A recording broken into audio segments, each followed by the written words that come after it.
श्री स्वामी समर्थ. आजपासून सुरू होणार पितृपक्ष. जाणून घ्या तिथीनुसार श्राद्धाची तारीख आणि वेळ कोणती. पितृपक्ष का करतात, महाभारतातील कर्णाशी काय आहे संबंध, ही संपूर्ण माहिती आज आपण या व्हिडिओमध्ये पाहणार आहोत. जर तुम्ही आपल्या चॅनलवर नवीन असाल तर आपल्या योगेश्वर कृपा या चॅनलला नक्की सबस्क्राईब करा. त्यामुळे तुम्हाला नवनवीन व्हिडिओ पाहायला मिळतील. चला तर मग व्हिडिओला सुरुवात करूया. कर्णाची पितृपक्षाशी संबंधित एक कथा आहे. मृत्यूनंतर स्वर्गात गेल्यावर कर्णाला काय खायला मिळाले जाणून घ्या. पितृपक्षाशी संबंधित ही कथा.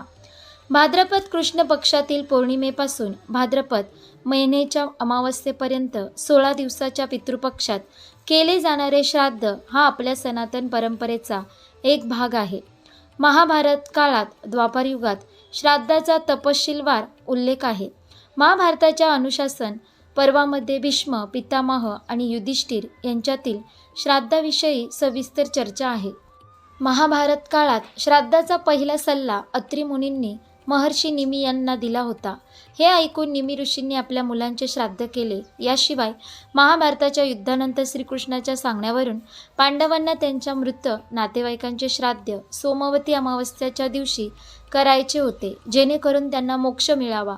पण त्यांच्यातील सोमवती अमावस्या कधीच आली नाही. यामुळे संतापलेल्या युधिष्ठिरांनी सोमवती अमावस्याला शाप दिला की यापुढे सोमवती अमावस्या वर्षातून एकदा येईल. इतकेच नाही तर याआधी त्रेतायुगात सीतेने दशरथाला पिंडदान दिल्याची कथा प्रसिद्ध आहे. परंतु पितृपक्षाची सुरुवात ही महारथी कर्णाच्या जीवनाशी संबंधित आहे. असे मानले जाते की कर्णाच्या मृत्यूनंतर जेव्हा त्याचा आत्मा स्वर्गात पोहोचला तेव्हा त्याला खाण्यासाठी सोने आणि दागिने देण्यात आले. कर्णाला अन्नाऐवजी सोने का दिले जात आहे हे समजले नाही. त्याने देवराज इंद्राला अशी वागणूक का दिली असा प्रश्न केला. तेव्हा इंद्रदेवाने त्याला सांगितले की त्यांनी आपल्या संपूर्ण आयुष्यात फक्त सोन्याचे दान केले आहे, कधीही अन्न किंवा पाणी दान केले नाही. इतकेच नाही तर त्यांनी आपल्या पूर्वजांचे तर्पण आणि पिंडदानही केले नाही. या ऐकून कर्णाने सांगितले की त्याला त्याच्या पूर्वजांबद्दल काही माहिती नाही, म्हणून त्याने तर्पण आणि पिंडदान कधीच केले नाही.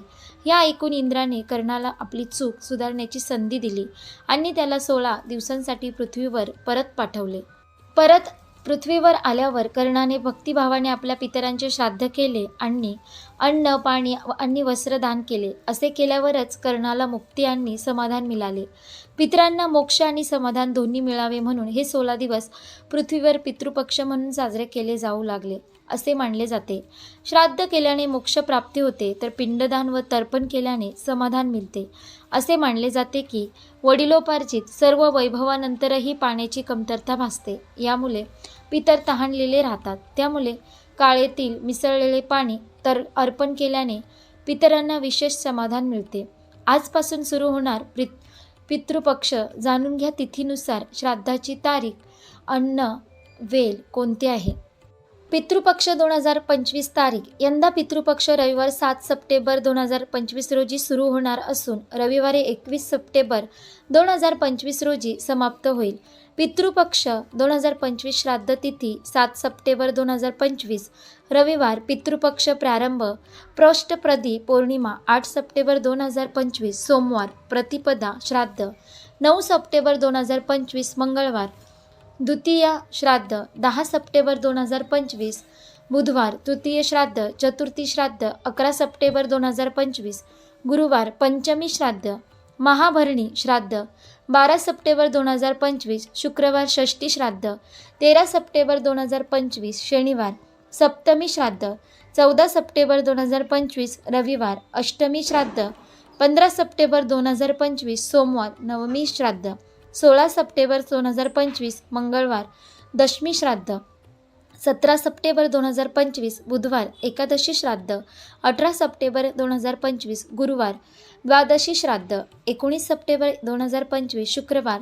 त्रयोदशी श्राद्ध मघा श्राद्ध 20 सप्टेंबर 2025 शनिवार. चतुर्दशी श्राद्ध 21 सप्टेंबर 2025 रविवार. सर्व पितृदर्श अमावस्या. पितृपक्षात सर्व पितृ अमावस्याला खूप महत्त्वपूर्ण मानले जाते. तर पूर्वजांच्या मृत्यूची तिथी ठाऊक नसल्यास तुम्ही सर्व पितृ अमावस्येला श्राद्ध आणि तर्पण करू शकता. पितृपक्षाचे महत्त्व. पितृपक्षाच्या काळात पितरांचे तर्पण, श्राद्ध आणि पिंडदान केले जाते. यामुळे पितरांच्या आत्म्यास शांती आणि मोक्ष मिळतो असे म्हटले जाते. या काळात पूर्वजांच्या मृत्यूंच्या तिथीनुसार ब्राह्मणांना भोजन, दक्षिणा, वस्त्रदान केले जातात. या दिवसात पितरांचे स्मरण केल्याने त्याचा आशीर्वाद आपल्याला प्राप्त होतो. श्राद्ध कर्म करण्याची योग्य वेळ कोणती? शास्त्रानुसार सकाळ संध्याकाळ देवतांची पूजा केली जाते. दुपारी 12 वाजता पितरांचे श्राद्ध केले जाते. सूर्याला अग्नीचे उगम स्थानही मानले गेले आहे. यज्ञ देवतांना अन्न देण्यासाठी केले जातात. अशा प्रकारे आपण पाहिलंच की आजपासून सुरू होणारा पितृपक्ष जाणून घेतलं. तिथीनुसार श्राद्धाची तारीख आणि वेळ कोणती, तसेच पितृपक्ष का करतात, महाभारतातील कर्णाशी काय आहे संबंध, ही संपूर्ण माहिती आपण एकाच व्हिडिओमध्ये पाहिली. जर तुम्हाला ही व्हिडिओ आवडली असेल तर व्हिडिओला लाईक करा, शेअर करा आणि आपल्या योगेश्वर कृपा या चॅनलला नक्की सबस्क्राईब करा. भेटू एका पुढच्या नवीन व्हिडिओमध्ये. धन्यवाद. श्री स्वामी समर्थ. जय जय स्वामी समर्थ.